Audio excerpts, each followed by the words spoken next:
Ready to be ready? Not yet. Can I check to see if NCN is our Yeah, interpreter? go. Go for Because our interpreter is supposed to be online today. it. Andrew, what do you think? Like, I think we should just.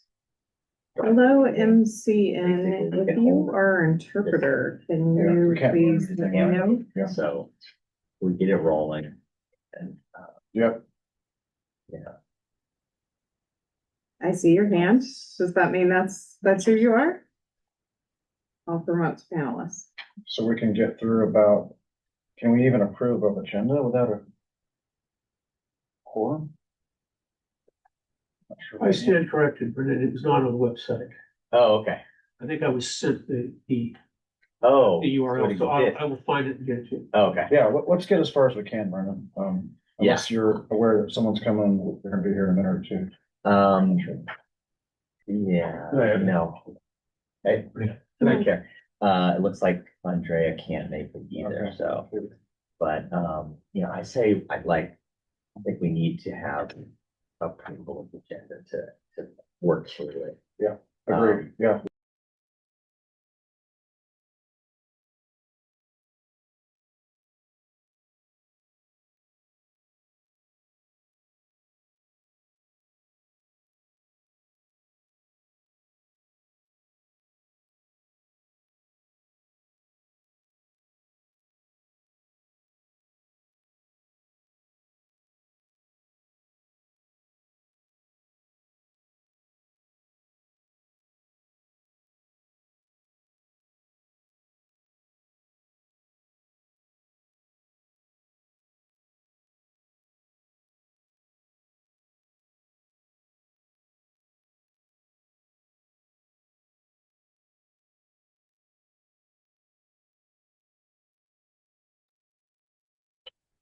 Good evening, everyone, and welcome to the Citizens Bond Oversight Committee. Could we have the interpreter make the announcement for interpretation?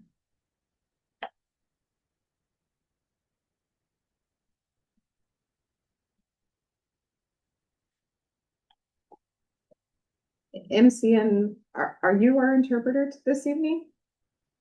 Or are you another member? Yes, I see your hand.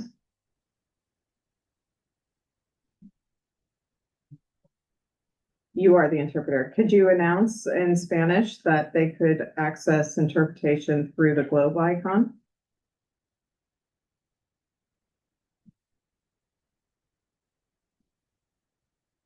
Before I officially create an interpretation?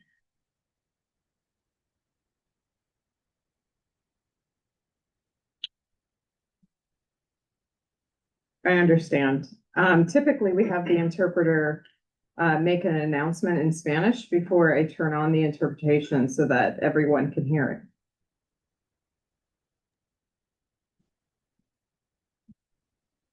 But it's okay. This evening, I can just make the announcement in English.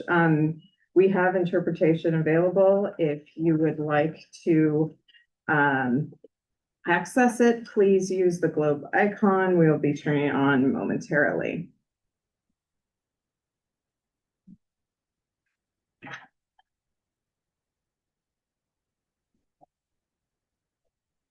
It should now be available.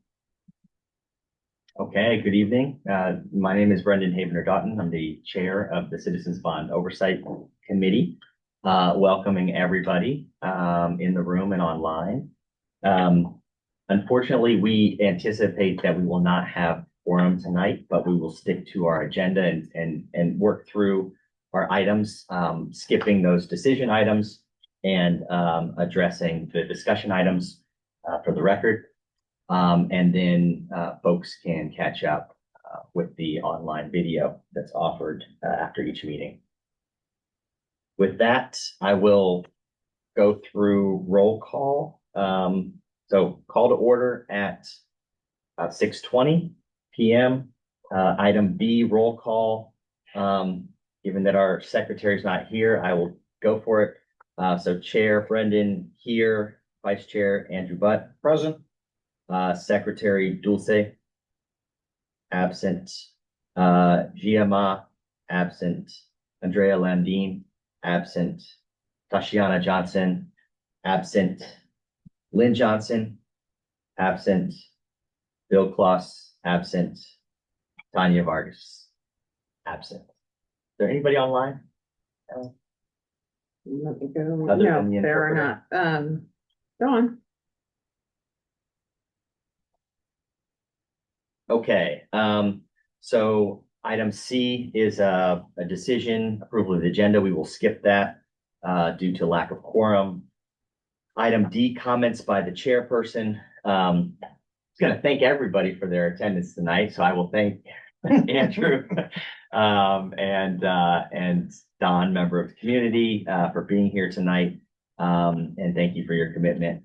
I wanted to spend this just a couple minutes on this item, addressing some of my commitments for the year, and making that promise to our committee.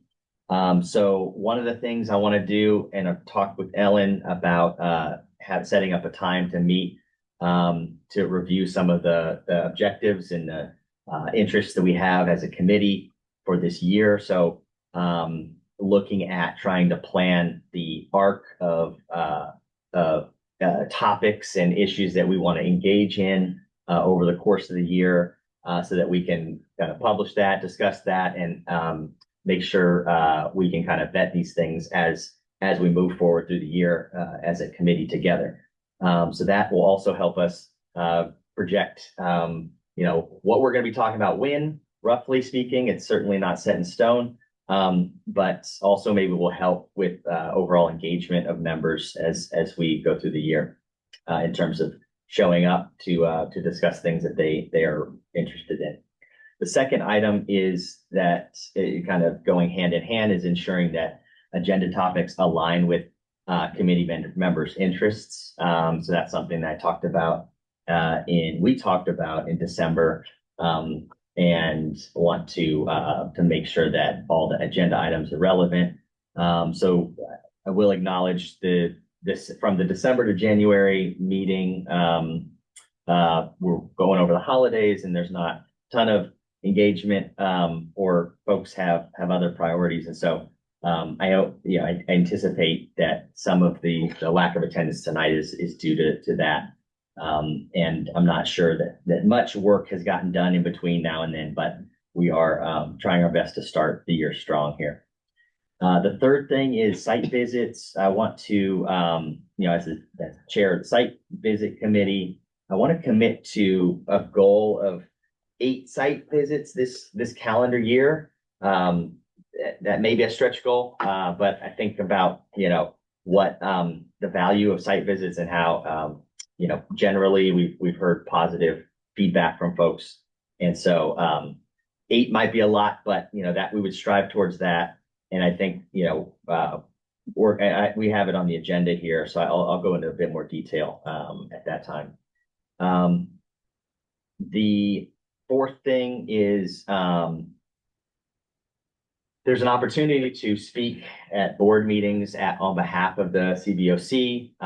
It's offered to the chair. I'd like to commit to showing up to represent our committee at the board level from time to time, and also extend the opportunity for any member of the committee to step into that role as well and represent the committee on behalf of all of us. So if there are folks that are interested in doing that, please let me know. And then lastly, training. We've talked about training last month, and training is really important, but it's only important insofar that it actually makes an impact with all of us. It's relevant to all of us. It's accessible to all of us. And so I want to work to build a training plan and make sure that we have an ability to record these trainings and put them, organize them into a library format, and maybe make them kind of bite-sized, so that we're not, hitting people with a 60-minute training on a certain subject. So, so that's also another goal of mine this year. With that, I will move on to item E, public comment on non-agendized items. Is there anybody that would like to speak on non-agendized items? Nobody online. And in the room, we have item K, M, and J. Don, do you have anything on non-agenda? No. Okay. All right, and we're good online, Ellen? We're good. Okay, item F, public comment on agendized items. Don, would you prefer to wait until the item comes up or speak on anything right now? It really doesn't matter. Okay. I mean, it seems kind of disjointed if I provide my comments, then you have other comments and Agreed. discussion at the same, later on. Yeah, and this item is really for folks that show up that need to leave before the Yeah. item comes up, so. I don't leave. Okay, all right, with that, we'll go to item G, district reports, bond program progress and status report from Ellen. Good evening, everyone, and Happy New Year. We are in January, so here are the project status updates for January. We continue to review the projects as an overview. Our main focus is Steege, Kendi, and Richmond, which are both in design and construction. However, we also have Lake Elementary rebuild, which will soon be dropping off our list, but not quite yet, that we're still in construction for, and Shannon as well. Moving down, for the lake rebuild, we have a completion celebration scheduled for January 15th at 3 p.m. So we hope to see all of our CBOC members there, as well as any member of the community, to be able to celebrate the completion of a project. So I know we had a ribbon cutting, and we also had a joint CBOC meeting, but this is another opportunity to come together and really acknowledge the process that we went through at Lake, and that now it is coming to an end and the students are going to be free to use the entire site. And so please join us for that. It will be in the multi-purpose room cafeteria. If you have not seen that building yet, we just opened it in November. So looking forward to that. Should be lots of fun. Thanks, Ellen. Just want to mention for the record that GMA enters the meeting at 6:28. Still too shy of quorum. All right, and so this is the multi-purpose room that we will be using for the celebration, but there'll also be a tour to be able to see all of the different spaces. But it's ready, open for use, and the kids are eating in it every day. So that's exciting. The component of the project that's still really under construction is the turf area and garden space all the way on the far west side of the site. So the black surfacing that you see is the underlayment for the turf. It's the drainage shock pad. And the lighter color is the rock, which is the drainage area below the turf. Now you should see green out there. So this is the big part of the construction that's occurring still. Move down. Another piece was we held back on some of the landscaping because we were using this area for the temporary playground for the students, and we knew it was going to get really run over. And so we only put the trees in originally. So now we've planted the bushes. There's a few other changes that are being made around the original phase one. We had a temporary serving area. You were using 2 of the classrooms for cafeteria space. So all of those things are getting revamped back into, or really into what they were originally designed to be. So that work is also occurring on Lake. Ellen, quick question. That's a temporary playground? This That was temporary, so now was- it's a service road? Now it's the fire lane, yeah, Fire. and I suppose service road. But it's also a walkway around the campus. If you've ever been to Lake, it's a very complicated place to get to. And so, our pedestrians that need to access the campus after the school's day has started from the Manchester or South Side are able to walk around on this service road to be able to get to the front where the secure entry is. So if we have parents picking up students midway point through the day or volunteering, but they're accessing the site from the south side as a pedestrian, it allows them to get around to the front without going blocks and blocks out of the way, which is true for this particular campus. So Shannon Elementary, we are getting very close. We plan on allowing student use to this space this month. At the end of the month, this will be open. The dining area and stage, we still have a little work to go in the kitchen. But this is almost ready to begin use. And so we're almost open. This is a view into the servery area. This will be basically the line of construction, but they will be able to use the dining space as well as the stage and the restrooms until we're ready to open the kitchen. Stage Elementary School, we had a major change in that happen over the December month. We were able to get DSA approval of phase 1. So we are going to do our official groundbreaking. It's scheduled for January 22nd. Right now, it looks like the weather's holding. So we plan on having that event at 4 p.m. It's a Thursday, so everybody's also welcome to this event. It is the month for parties, apparently.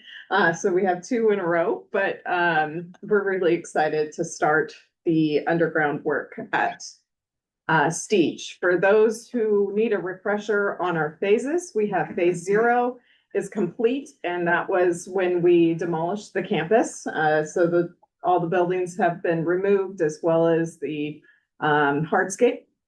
Phase 2 is our underground. So we will be putting in all of the major utilities. We'll be demolishing out all of the existing utilities that are underground. And we will be preparing the building pads for construction. We've done this on all of our bond projects where we've tried to jumpstart and overlap the design process with construction by putting in a site package before we put in the building package. It does help us. Site packages have a shorter duration in DSA, so it allows us to move a little bit quicker. Phase 2 has been submitted to DSA. It was submitted in late October, and we are anticipating to get our first round of comments probably at the end of this month, beginning of February is when we think those are going to come through. However, we have been notified there was a code change this year, and every time there's a code cycle, everybody tries to slam all of their projects in before the code changes. And we did get a notice from DSA that they had $9 billion of construction submitted in a 3-month period. We are part of that. We are so like in the mix of that. And so we're hoping that they continue to stay with the timeline they've given us. But there was an announcement sent out to warn us that they have a lot of work to do. How much roughly is that above average? You know, I don't know that. Do you know that by any chance, Andrew? Statewide. But before the code change, there's always going to be a big push. So Yeah. It's probably significantly more, but people are always pushing to get more money in the year. I mean, it seemed large comparatively, but anyways, that's where phase 2 is. On to Kennedy. Any questions on Stage? Is Stage, is it a design build? It is a design build. Alton Construction is our design builder. They are in, their team members include Perkins Eastman. Kennedy High School is our next project. And we are in the middle of construction for phase 1.2. Phase 1.1, while it was a combined contract, is complete. Phase 1.2 is still, we're still putting in underground utilities. I apologize for when we were connecting into Cutting Boulevard and 45th Street. If you guys were part of any of that, but we have completed our connections in the street. So we won't be affecting traffic any longer. Phase 1.3 is the new building. So that's the new classroom building, as well as the combination cafeteria and performing arts center. So we have two buildings going in, as well as the K-Quad. That particular package is also under DSA review. And phase 2 and 3 are in construction documents. So we're still designing those. The picture on the left is when we were working in Cutting Boulevard. So that was a new manhole so that we can make a new connection to the sewer system. We were also connecting to fire water in the 45th Street.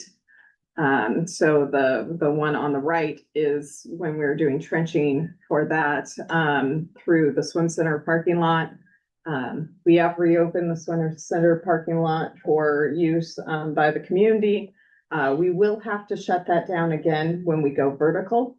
So once we move into the next phase of building, the combination cafeteria and performing arts center is just too close to that parking lot edge, and we'll need that space in front of it to do the vertical construction. But for a few more months, that'll be open. Any questions on Kennedy? Richmond High. Same story, different site. We are currently well into phase 1.1, doing the underground utilities, finding new utilities every day that we're reworking and adjusting. Phase 1.2 is the new classroom building, two-story classroom building along 23rd Street. We have that also within DSA review, and we've received the initial comments back. We have our appointment to turn in our back check comments on January 19th. So that's the furthest of the projects along in the DSA process. So we are hoping to roll into phase 1.2 in late spring, early summer. Phase 2 and 3 are modernizations, as well as the new administration building. And those are both still in design, although late design construction documents. As far as underground utilities go, we've been working on a lot of the electrical undergrounds, as well as some of the storm and fire water. And we're excited that we now have purchased the solar panels. So the solar panels are currently being taken down. This is new data service that's hopping over a fire water line. So some of the adjustments we're making as we move through to be able to avoid conflicts between the various utilities. We have our construction newsletters as normal. We've highlighted both of our events in each one of the newsletters so that we can keep our community informed of the celebrations. Side note, while I'm slipping through these, the district also has 2 events coming up this week. So if you're interested in kind of understanding where the district is going post the negotiations with the labor unions, look on our website for the time and date. I believe it's Wednesday and Thursday. It might be Thursday, Friday, actually. But there are 2 meetings this week. And so they're not directly related to facilities, but or the bond program, but since you guys are volunteers within the district, you might want to know. We also have our project status pages, which go into a little bit more detail about the financial side, as we get closer to the end of both our Lake and, Shannon projects. Stige is just starting, but since it's a design build, you'll see the full contract amount here. On our lease backs, you'll only see the pricing for the current phase we're under. So for Richmond and Kennedy, that is true. And then I did include the AP checklist. Unfortunately, we had a medical emergency with one of our staff members who helped produce the reports. So we were not able to run the accountability reports. But as I said before, the AP checklist is run through a different system. So I wanted to provide what we could. We will catch up next month once that staff member is back.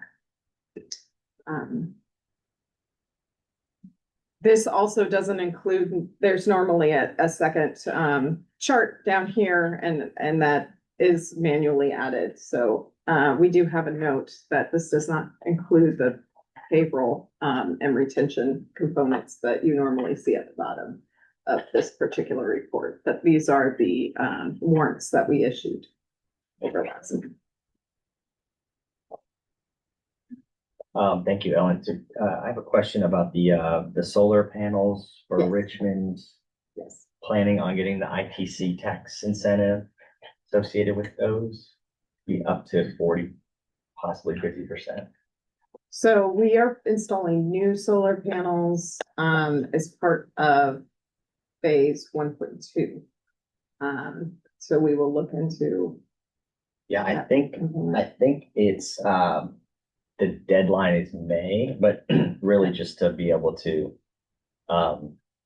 prove that you've purchased at least 5% of material costs for the solar. But there, someone should be able to, somebody on the design build team should be able to look into that, or Yes. because it could be significant. The state, so Federal. I was gonna ask, what were those And letters going again? away.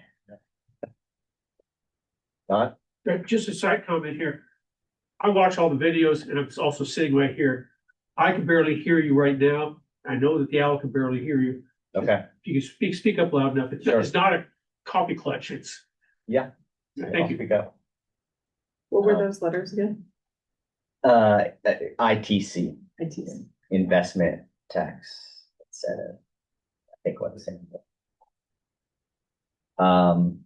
And I can follow up too, just from what I know about it.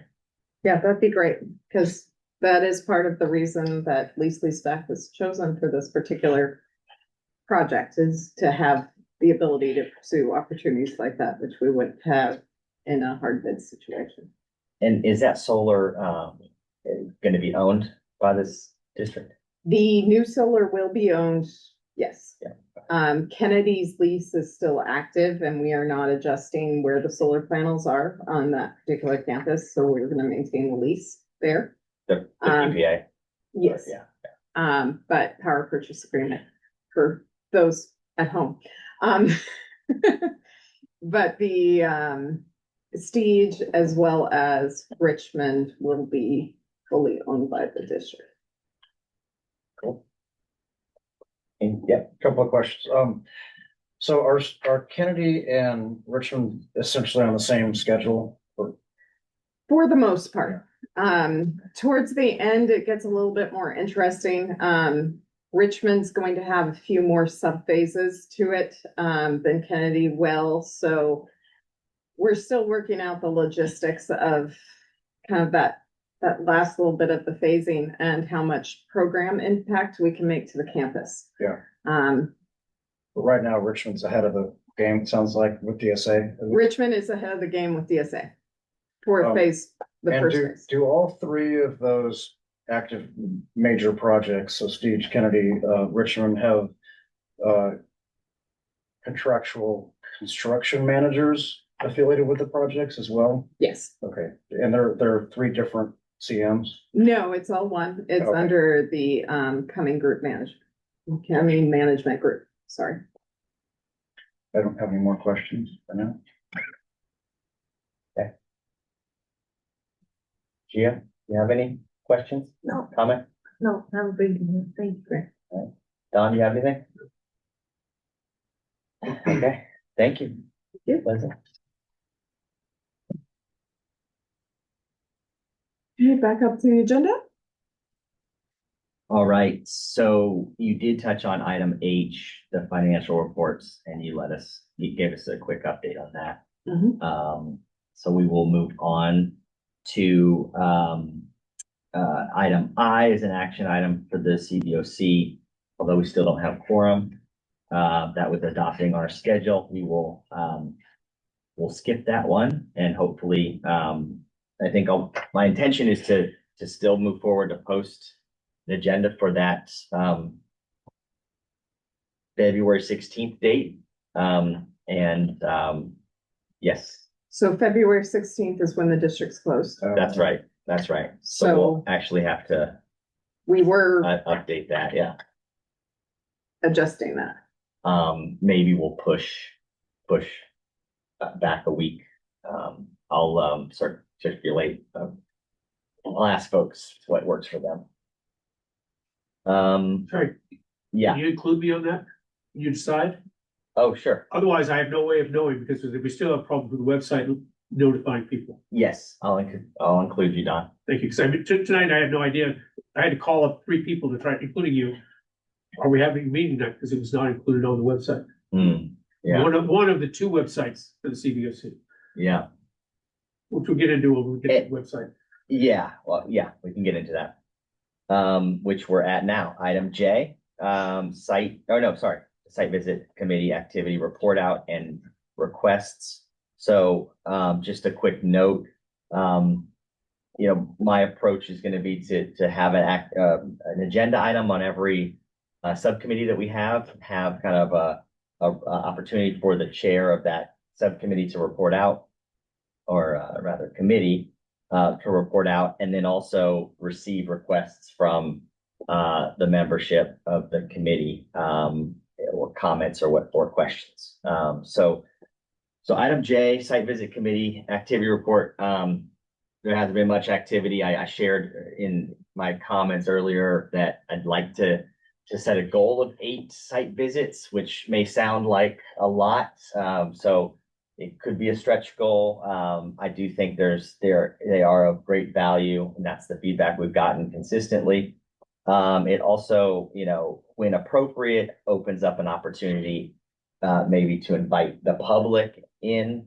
We have to negotiate or manage some of the nuances of what that means, but as an overarching goal, the more engagement we can have with our community members and invite them into this process and this opportunity to oversee the bond program, the better. So, I know that the site visits are best in the summer months generally, but we'll work on what's realistic and what's appropriate based on capacity and all that. I will collect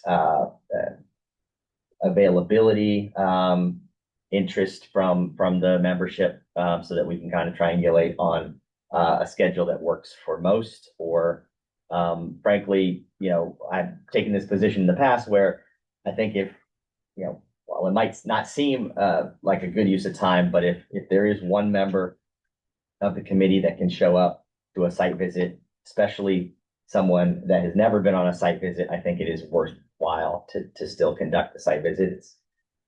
So anyway, more to come on that. There's also been talk in the past of site visit checklists.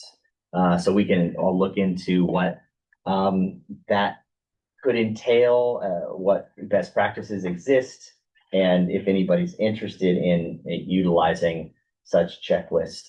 It's a way for us to collect information, data, and that will help us in the annual reporting process. So I will open it up to any questions or comments.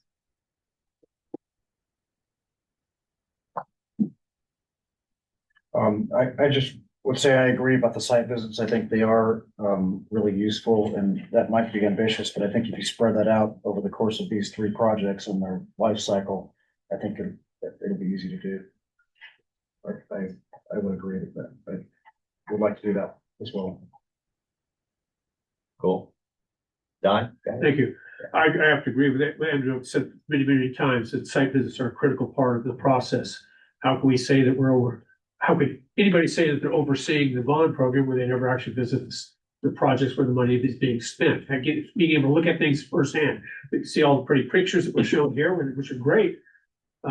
But again, when people show up on the site visits, you're seeing things through a different set of eyes.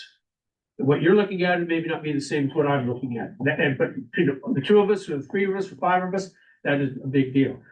Secondary, over the decades, the district's legal teams have clearly made it, or said that site visits are public meetings. Now, there's always safety concerns on there, but I just want to go. I don't care if how you invite the rest of the public. I just want to be invited to every one of them. I've attended just about every site visit that has been offered since I've been on there 20 some odd years. I would continue to do that. One of the benefits there is I'm taking tons of photographs. I'm sharing them with the public. So please try to keep me in mind and invite me on these things. Yep. But I think we'll stop there. Okay, thanks, Don. Yeah, I will do my best, and it's my intention to invite you to these events, and then we appreciate the photos as well.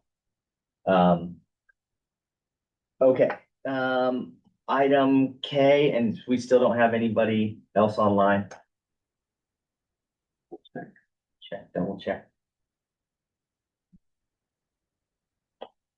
We have one more attendee. Lynn has joined online. Oh, great. Welcome, Lynn. Lynn, if you have any comments at any time, just raise your hand or come off mute. Feel free to chime in. Okay, item K, website committee report out and requests. Tashiana Johnson's not here, and so we will open it up just for comment. I know Don has a public comment on this. Did any members of the committee have any comments on website at this time? My only comment is, definitely, and I think we all share this, is it's exciting. I'm glad to see the new website. I look forward to when it's accurate and up to date, and hopefully we can maintain it as such. Yeah, and I will add that I mentioned this in December, but I had a meeting scheduled with our contact at the communications department, and that was also the time during kind of some of the chaotic time of the strike and whatnot, and so that meeting I canceled. So I'm going to work to try to get something back on the docket, and hopefully we can get a good hard plan in place to firm plan with dates in to where we can be confident that the website will be majority of the content will be up there, and majority of the links will work. Don, do you have a public comment on this? Yes, I mean, this afternoon I tried to get a hold of a copy of the agenda packet. Okay, because my old link that I've got in my favorites is no longer work.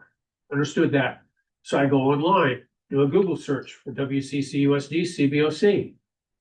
And the first one that pops up, it takes me to our old page. It is still live, it is still active, except it does not have anything about this meeting.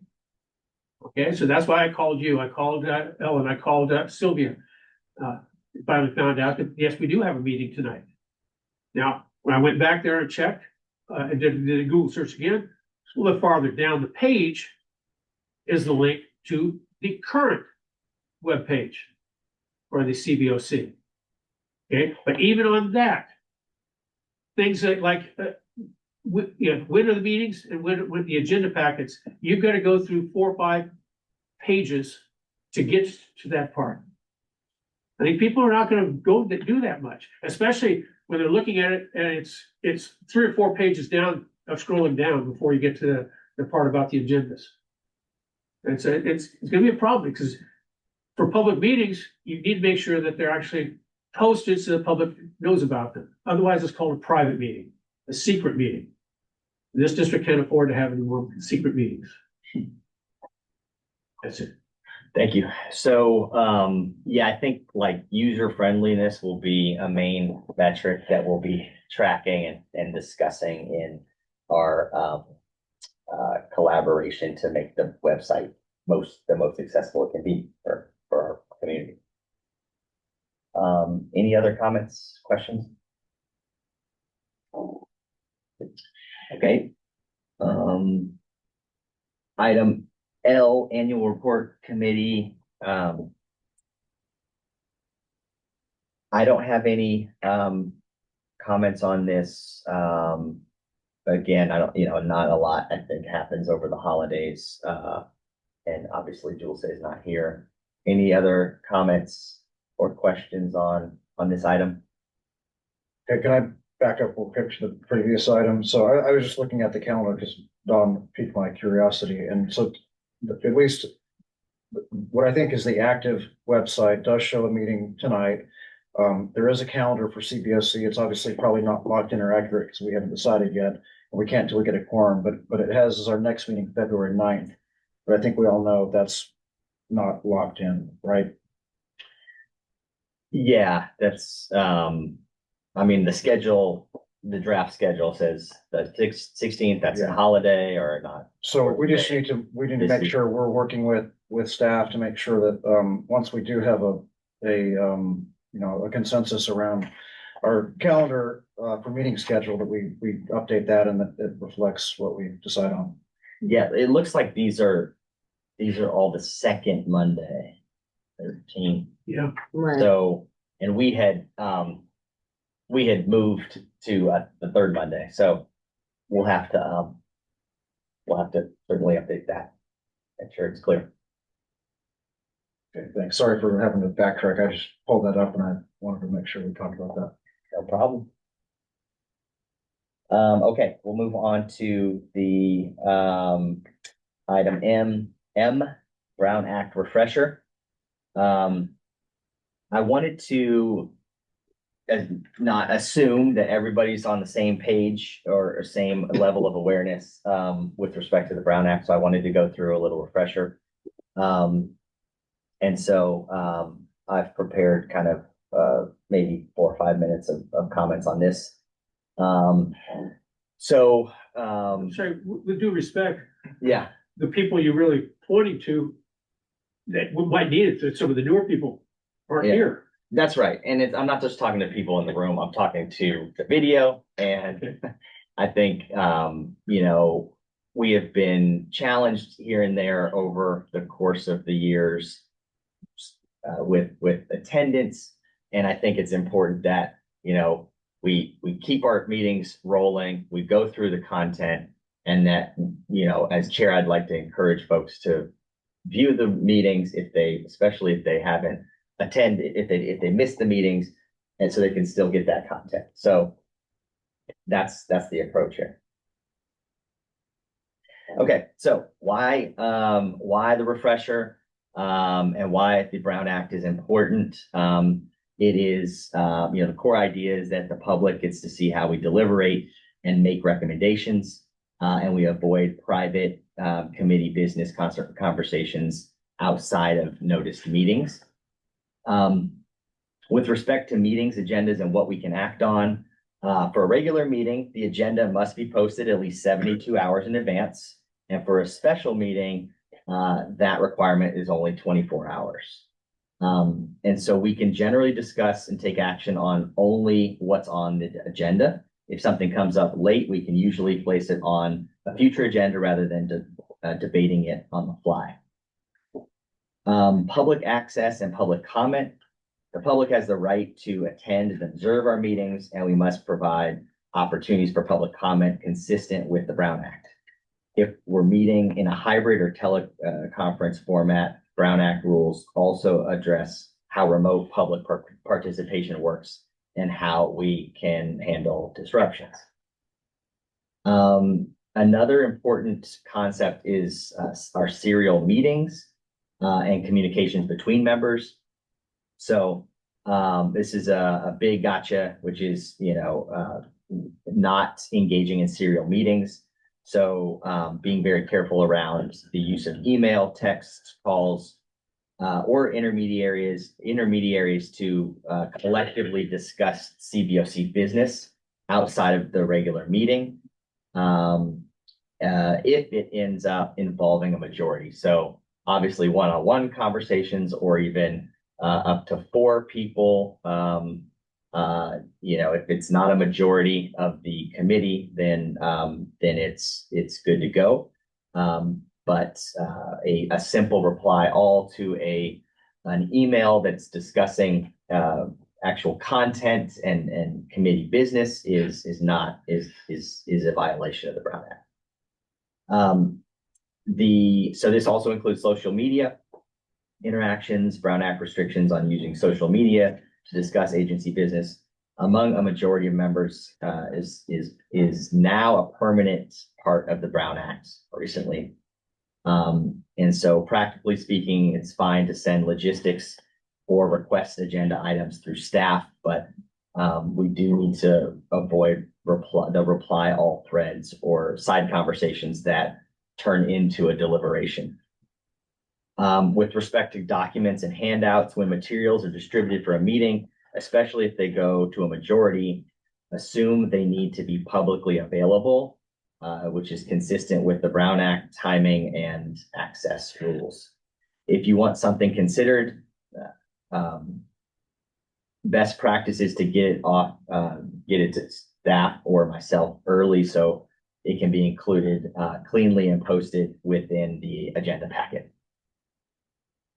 And then remote attendance. The default expectation is that we meet at the noticed physical location. Last month, we did talk about exploring ways to meet and to ensure that everybody is we have a meeting schedule that allows for the greatest amount of participation and the greatest ability to meet quorum. So we'll continue to talk about that. But for now, we're moving forward with all meetings are in person. And so if a member needs to participate remotely, there are 2 main pathways. Traditional teleconferencing rules generally requires a quorum within the agency's jurisdiction. It also requires roll call votes and teleconference locations that meet public access requirements. And then the second is a limited just cause remote participation option that we can, there's defined reasons for, calling for a just cause.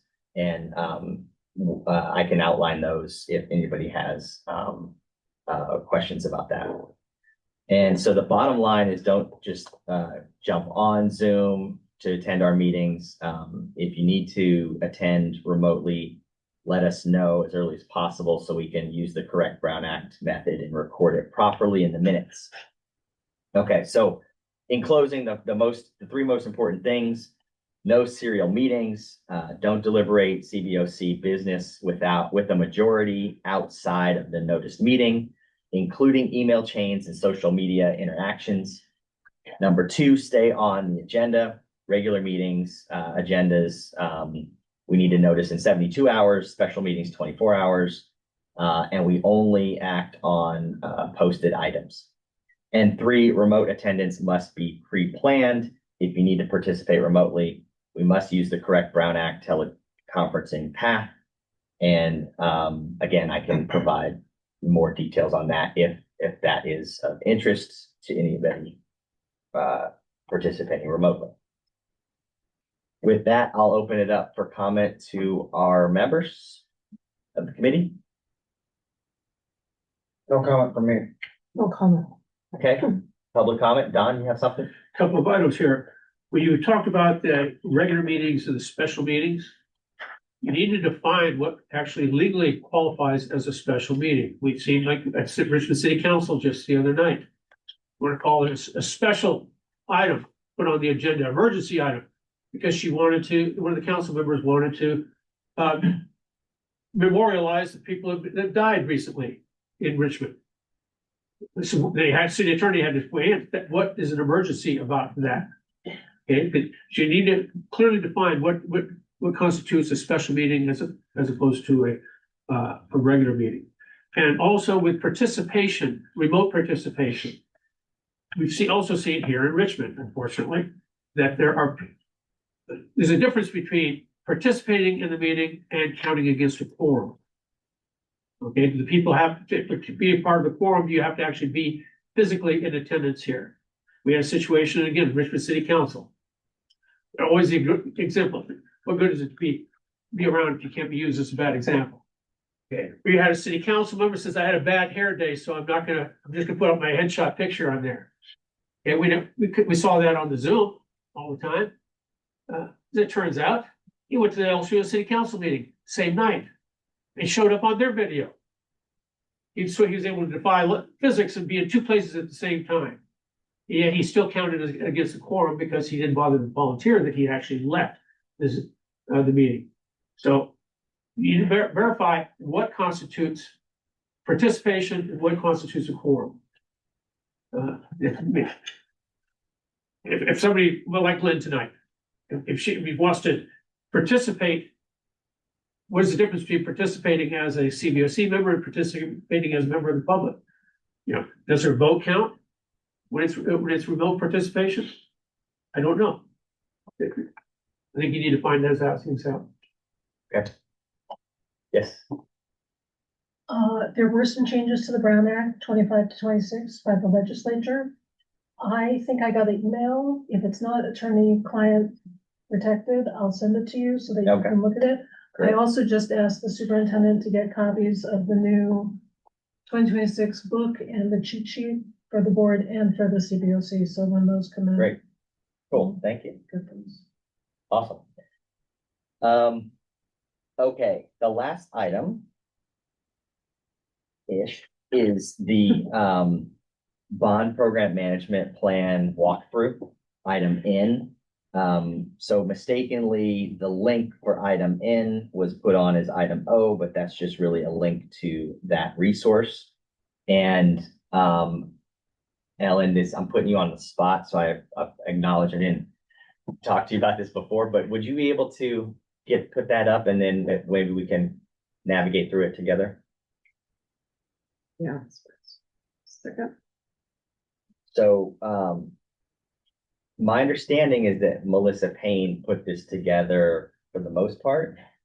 This is an incredible document, incredibly valuable, incredibly well organized, and user-friendly in the sense that there are hyperlinks throughout the document to help the user and reader navigate through. So here we are looking at the table of contents, and you can actually click on anything directly and it will take you to that bookmark within the document. But stepping back, the bond program management plan is essentially the handbook for how the district is managing the bond program. So I think it's safe to say that this is a required reading for every member of CBOC. So I think I encourage everybody to at least page through it, to look through the table of contents and go ahead and dive into the things that maybe pique your interest as a starting point. And I will commit to reading it cover to cover because I have not done that yet. Well, and just especially with this first section, obviously you realize that I'm sitting here without my counterpart. So in the structure components of this, this was produced in 2021. We have started an update that was pretty close to completion. Unfortunately now with, the structure of the district being a little bit different, we will need to, I would like to do those adjustments before we bring it to the board. But it is something that's in the works, so just for a grain of salt. The other piece about this is because it was developed in 2021, it doesn't have a lot of information on our processes for leaseback. At that moment in time, the district was not using that delivery method. So that is another adjustment that was part of the update that we were working on. So those pieces are already in there and ready to bring forward to the both board and the CBOC. However, like I said, I didn't necessarily want to release it, knowing that we would just have to change it again, to account for our organizational shifts. Cool. That's great news. So, do you have a date roughly in the next, like, 2 months, maybe, or? Well, I don't know if we'll have a clear understanding of the structure of where we're going until probably, I'm going to imagine Marchish. Okay. But So what I'm about the thinking probably document? Are you thinking- April. Okay, so it has to be after that, Um, clarity. it does seem, and if there's more clarity that comes sooner, then I will do that. But it's obviously a much bigger, conversation than me and even this department as the district evaluates how, we're moving forward. Yeah, cool. Okay. So, So hopefully, we'll anticipate something by the end of the school year. mhm. That But I being do said, a think- lot of this still holds true, Yeah, right? And so I it's- just wanted to bring forward, there is a section here of, roles and responsibilities. Those might be changing a bit. Mhm. But for the most part, our communication and reporting is still mostly the same. This is separated in different sections. So this first section is probably the section that would change most with the adjustment. And when I say change most, it's not that most of the processes would go away. It's just a matter of who is filling the role of the assistant sous. More so than it not happening.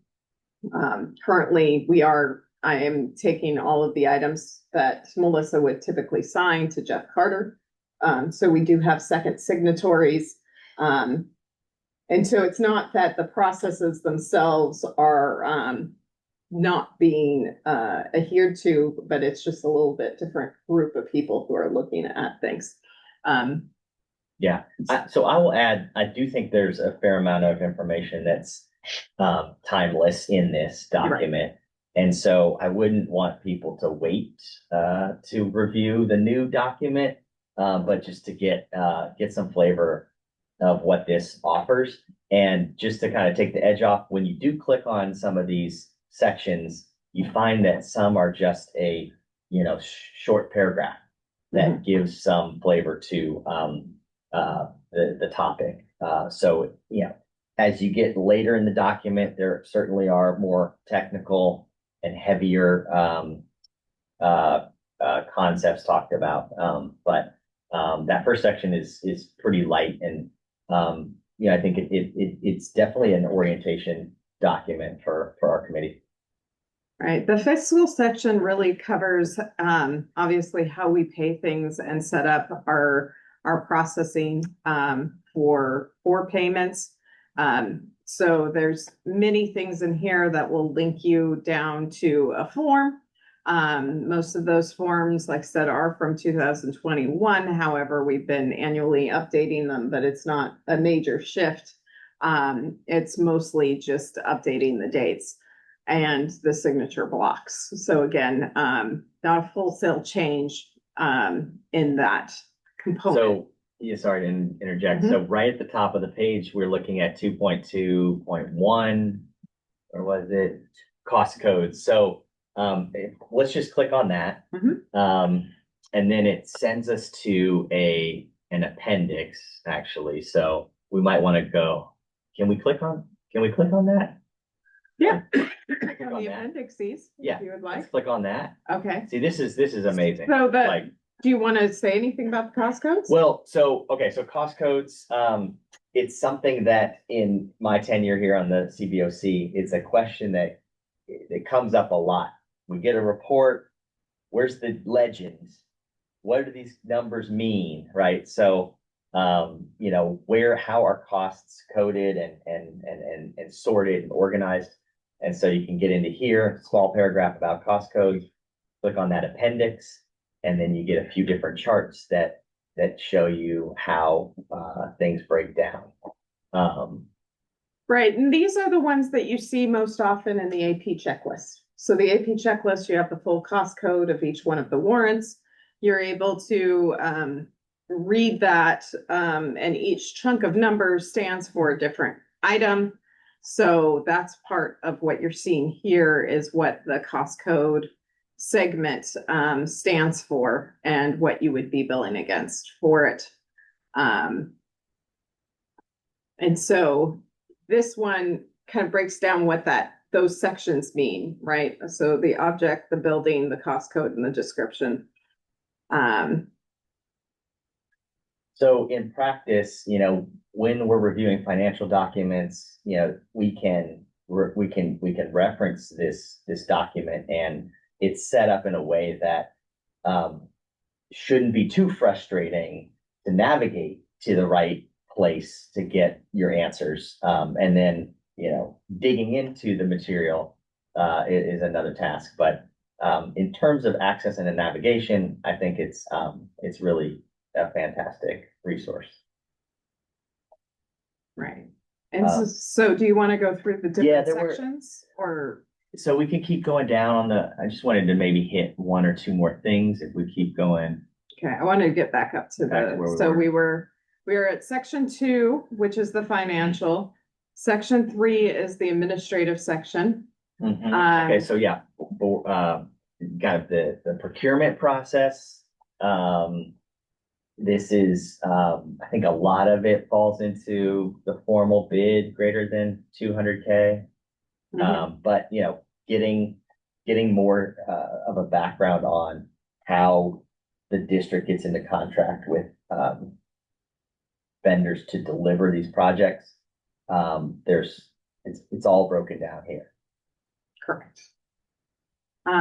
This also covers professional services. So when we're hiring people like our inspector of record, our testing agencies, those even our project management groups, it goes through that process as well. Approvals and contracting is how we get after the selection is made or the bid is processed. What are the different steps that we do to be able to get them under contract? And then we have the document control section that talks about what we do once they're under contract to make sure that we have the records of their work. And then section 4 is the project management section. So this really talks about once we're in construction or getting close to construction, how we manage a project. So there is a section here about project delivery methods. I know we've had a lot of discussion about what does it really mean to be a design build. That one is covered in here in the update. We do have a section on leaseback. And then it also talks about when we're in design, what does design look like as far as our management procedures go? When we're in construction, what do you do? Real quick, I wanted to dive into value engineering real quick. Oh, value engineering. One of my favorite topic. Indeed. So to level set, we go ahead and click on that. I found this definition, so I'm gonna read it. Value engineering is a systematic approach to achieving the essential functions of a building or a project while minimizing costs without compromising performance. That's great. That's probably a very accurate description. However, in reality, at least in my experience, sometimes things get cut, and yes, performance does disappear. Things, the point of this is really to bring the cost down for a construction project, right? Yeah, without minimizing performance, but that's not always the case, right? And so, Well, you have to think about value engineering as something different than scope adjustment. So Yeah. when a project is at a place where the budget is a concern, and you have to go through a process of what does that look like and what does it mean, right? The less you're concerned with it being over budget, the smaller the changes that you look at. And if you're more drastically over budget than you would like, then you creep into the world of scope adjustment. And even when you're not, sometimes there's ways to accomplish scope that is different than the original concept of how you thought you were going to satisfy that programmatic need, but is necessary or works well for constructability and other maybe even regulatory requirements, right?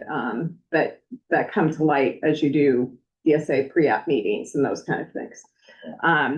So there's a lot of different pushes and pull on design that you have. Technically, value engineering is not scope adjustment, and those are two separate things. activities, yeah. They often happen hand in hand, because depending on the scale of the correction you need to make, just adjusting materials, which is often a discussion in value engineering, is adjusting materials, right? We have a standard for roofing, however, it's known to be a very expensive roof. And then what other roofs could also qualify with the same amount of warranty and the same amount of maintenance, but is a cheaper, potentially a cheaper brand. Those kind of things come up in value engineering. Today I was part of a value engineering exercise. We were talking about how we were approaching our flashing around our window enclosures. We did make a change from our standard details at Lake Elementary School. And we separated components of it so that it wasn't a full enclosure, or a full surround, and it had separate pieces that formed that full surround still. So it has provided the same level of quality, but without doing a fully welded frame, it saves quite a bit on the constructability. So we had our waterproofing expert, as well as our construction manager from Lake, as well as the architect and the builder, all together discussing whether and how we might be able to accomplish that in some of our other projects as a cost saving measure. So these things do happen throughout the process of a project. And that's part of the advantages of having a builder on board early, is that they can bring up some of the items that they see as either a difficult thing to construct or an expensive thing to construct. And we can have that conversation now while we're still at the paper and pencil stage, versus the pouring concrete stage, and say what would be a different alternative to putting these components together. And if we put them together in a little bit different way, does it make it more feasible either from material or labor costs for construction? Yeah, thank you for making that distinction. That value engineering is different than scope adjustment. And I think this is a really interesting lens to look at this work for our committee to understand, how the district is being judicious with, with the limited funding that's available. And it also gives us kind of a nice perspective into some of the details of these facilities. The flashing may not be the most enticing topic for everybody, but what happens when we start talking about the wall material or the flooring or things that actually are, students are engaging with directly that have maybe some impact on comfort or quality of, of the space, or longevity, I think we all probably would be interested to understand if there are sacrifices being made in terms of longevity. I would assume that is, one of the things that is pretty critical in building public schools is that the longevity of the materials, last. And so, understanding, how the district approaches that is a curiosity of mine. So anyway, Well, and just to give you one idea of how we approach that is, we do a page turn with our maintenance staff by trade, on all of our major milestones. And so one of the reasons we do that page turn is to really talk about what they've had problems with maintaining over time versus just, reviewing the drawings themselves, kind of having that discussion of where have our biggest problems been, and what can we do? And that's part of the thing, not to take a total side note on my personal life, but one of the things I've enjoyed most about this role is many people who are involved in design don't get to understand the life cycle of that building. You build something and sometimes you're brought back if there's a major issue within the first couple of years. Hopefully not. That's never the hope. But then you don't see a building again until 25, 50 years later when you're doing a mod. And then you get to see what a building in need of a mod looks like. But you don't necessarily get that in between era. And the exposure that I've gotten in this particular position and working with the maintenance department to see the day-to-day of what goes wrong, out, or not necessarily what goes wrong, but what wears out faster, what is more difficult to source when it does need replacing. We have to acknowledge the fact that buildings will never last forever without anybody touching them. That's not the case with your home. I'm sure you've realized, if anybody who's experienced living anywhere knows that things will break. Things do need maintenance. Preventive maintenance is a great thing. But those are the things that we try to look at in those page turns, as well as I bring up issues that I hear from day to day, and to make sure that our design teams are aware that we've run into this maintenance happening at a particular school site, and what are we going to do with it. We had 2 instances over the winter break that they always love the next design meeting that I show up in, because I was like, guess how I spent my winter break? Guess what you guys need to change in the design? And so that's a perpetual part of our design meetings, is what Ellen's maintenance problem just got solved.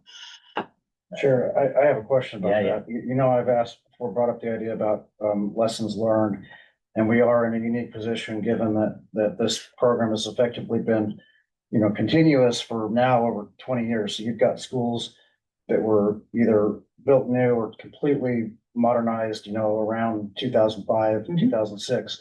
And I know that the program has gradually gone from kind of an approach of basically low-cost modernizations, where they were doing schools 20 years ago for roughly, between $5 and $10 million, to now doing, almost $50 million elementary schools, new builds, and that the criteria and the district design standards have gotten pretty robust in terms of stainless steel flashing, really robust roof systems, things like that you mentioned. And obviously there's especially going to a design build model and a lease back is a bit different than design bid build, where the specs were locked in, the contractor bid and they had to deliver. And now it's a situation where, as you mentioned, there's design teams working with the district to say, how can we do this differently and save some money? Mhm. So that might mean, and I don't know, just hypothetically, because I don't know, I'd be curious to know, but instead of stainless steel flashing, going to Galvy flashing, looking at a different roof system. And each of those has, potential implications around, how long it's going to last, how it's maintainable, things like that. And so I'm curious if you said there's a lot of conversations about this every time you see something go wrong, you bring it up to the design team. Is there somewhere that the district is tracking all those and keeping track of like, this didn't work out. Let's do something different, because I think that's super important and super valuable. Mhm. I'm glad the conversations are happening, but if now Melissa's gone, if you left next week, would anyone even know, or would anyone know where to find that data? Well, what we try to do is we try to make a list and then get it into the updates of the ed spec and the material standards. So we've updated those, I think, 3 times since I've been here. And every time those are the things that we build into those documents, right? Because that in the end, and we have another round right now in a Blue Beam session, so that we can share it across the 3 projects and with the 3 project teams, because there's only so many times I can get to the board to bring back our material standards. But we have done that 2 or 3 times since I've been here. And the ed spec is an opportunity for us to put in things like, one of the things I added, which again, it never feels like a lot, but when you're trying to do change orders or follow along work, it matters, right? Mhm. And so we've missed the mark on our fire signage, required fire signage. So there's additional verbiage in our ed spec that we added about making sure we have signs for roof access, hatches, and electrical rooms. And we've changed how we approach the signage for those components, because they were always something that we had to add more later. And that's just the random example I can pick off the top of my head, but in ed spec, it's kind of how you apply things, versus in the material standards, it's what products you're using. And so we have done that, and we continue to do that to make sure that we keep our documents up to date. The other big thing that's happening now, which is just complicated, is between the tariffs and the supply chain, for the most part, has worked itself out. But there's still a couple random things that are just like really hard. And I'm not exactly sure why in the global economics, but it's just true. And so our builders are coming to us and saying, normally this would have been fine, but at this particular moment, can we change this thing out? And it's like, if it's still providing the quality of the material that we need, and we're just switching our basis of design manufacturer, then sure. So those are some of just, it's not necessarily a lessons learned, but it's just part of where we are at the moment. It is always tough to maintain standards because the world changes around you, and you continue to learn every day. And so we do kind of keep a working backlist that isn't necessarily always produced. And we also continue to refine it, right? Like, just because you heard it from one person doesn't mean that that's the full story. And so we make sure that kind of check with each project team. Hey, we just heard this. You guys heard kind of the same thing, before we put things down in stone of like, yes, we're changing this piece. So that's how we're doing that. Okay. Should we go back to it? Yeah, I mean, I think I don't want to belabor this. Like, I don't really need to go through much more unless people want to. Can I just ask an important clarifying question? Sure. Yeah. Because I had a little hard time finding it. So where does this live, and how would someone, especially from the public, navigate to it, or from our group or any interested party? So I did, speaking of making notes, I did note that the link that I went to get to it did not work. I did, if you do a search in the website, it does bring you to this webpage, which is the bond management plan, which has the Bottom right. it does have a link that does work. It also talks about updating it. But I was not able to get to this page through the chain of links that I I had the same problem. So yeah, I Googled it and it took me to this page, but I tried to go there navigating and I couldn't find it anywhere. Right, and so in the grand scheme of things, the note that I'm gonna put into or the help desk ticket that I'm going to submit for those that want to navigate it to it in the future, it will be under the facilities planning and construction page. And it's right here under additional information. But at the moment, that link is not working, but I will put in a ticket to get that link reconnected. But that is the plan. So for future reference. Cool. But yes, thank you. Anything else on this topic? We lost track of which topic. Well, just the management plan. No. And we can zoom back out. Yeah, we don't need to go through, Chock but full of data for sure. really encourage everybody to take it for a spin. And it, obviously it brings up more questions and it primes us all for better questions and conversation and during our meetings. And it does look daunting, but I do want to say that the appendix starts on page 59. So the main document is 59 pages, not 300. Most of the appendix are either reports or forms or process diagrams. So it's not as scary as it looks. How long has this been in existence? Since 21, I believe. Okay. Oh yeah. So that's when it was adopted. Yeah. It was a work in progress for A long time. quite a time. Yes. I think it was late spring 2021 that we approved it. Don, you want to comment? Thank you for letting me speak. I did not plan on this, but wasn't that long ago that the CBOC felt it was such an important document. I still believe it's such an important document. We made a permanent link early on the agendas of the CBOC packets. Highlighted, box around it and everything. So, because that doesn't solve the problem. How does the public get to it? But at least the CBOC knows what it is.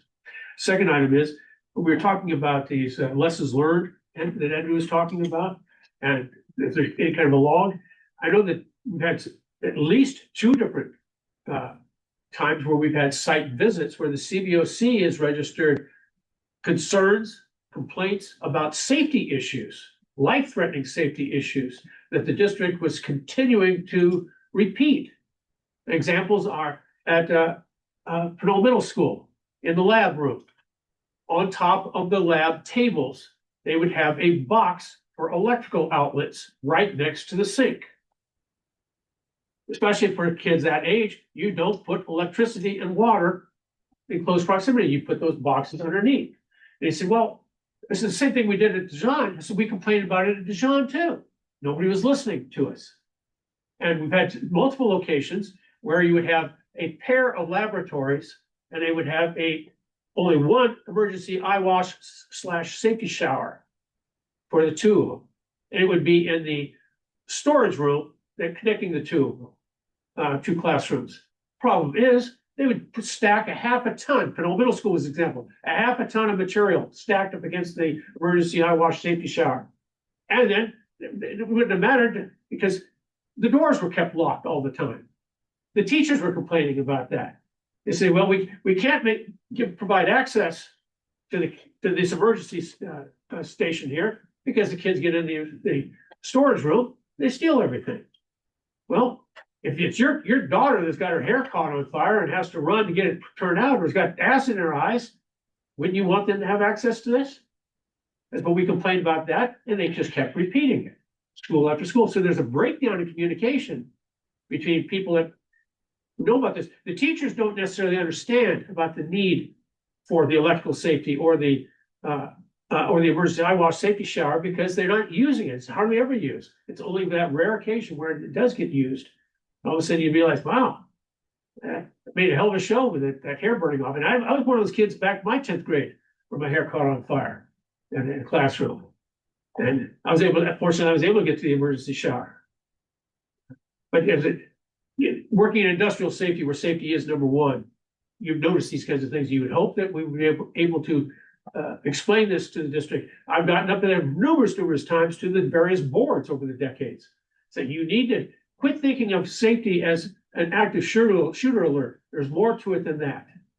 So Don, is this something that is seen and observed during a site visit associated with the CBOC? Yes. And so it's still kind of construction phase?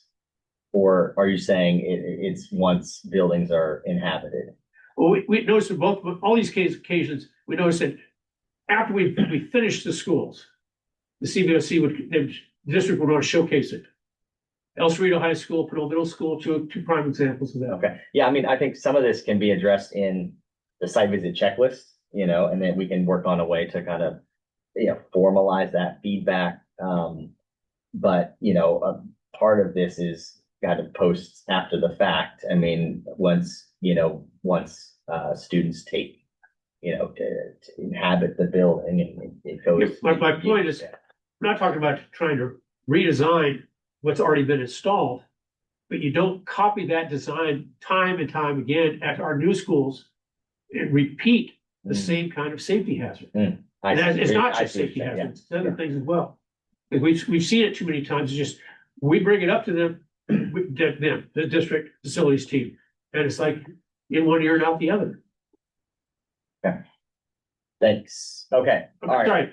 We Yeah. also had construction safety, Hercules Middle High School. I brought up numerous things that I said, if I was OSHA, I would red tag this construction site and shut it down immediately. Okay, yeah, I mean, I think Absolutely. it's things that we can incorporate or make sure are reflected in the checklist, the checklist, and codify or work to communicate those things. All right, so our next scheduled meeting is not February 16th as the agenda shows.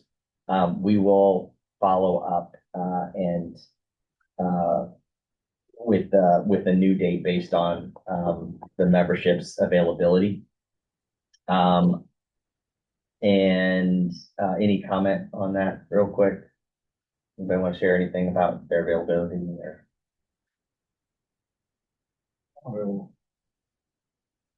Second Monday is the 9th, I think. Yeah, Maybe we'll shoot for that. Okay. As soon as you can, let us know so that we can arrange for. Yeah, I'll be in touch shortly, yeah. Okay, we're adjourned at 7:43. Thanks Good job, Jared. for being here. Yeah, sorry I missed the December meeting, and I'm sorry I missed that, Lynn's, interview.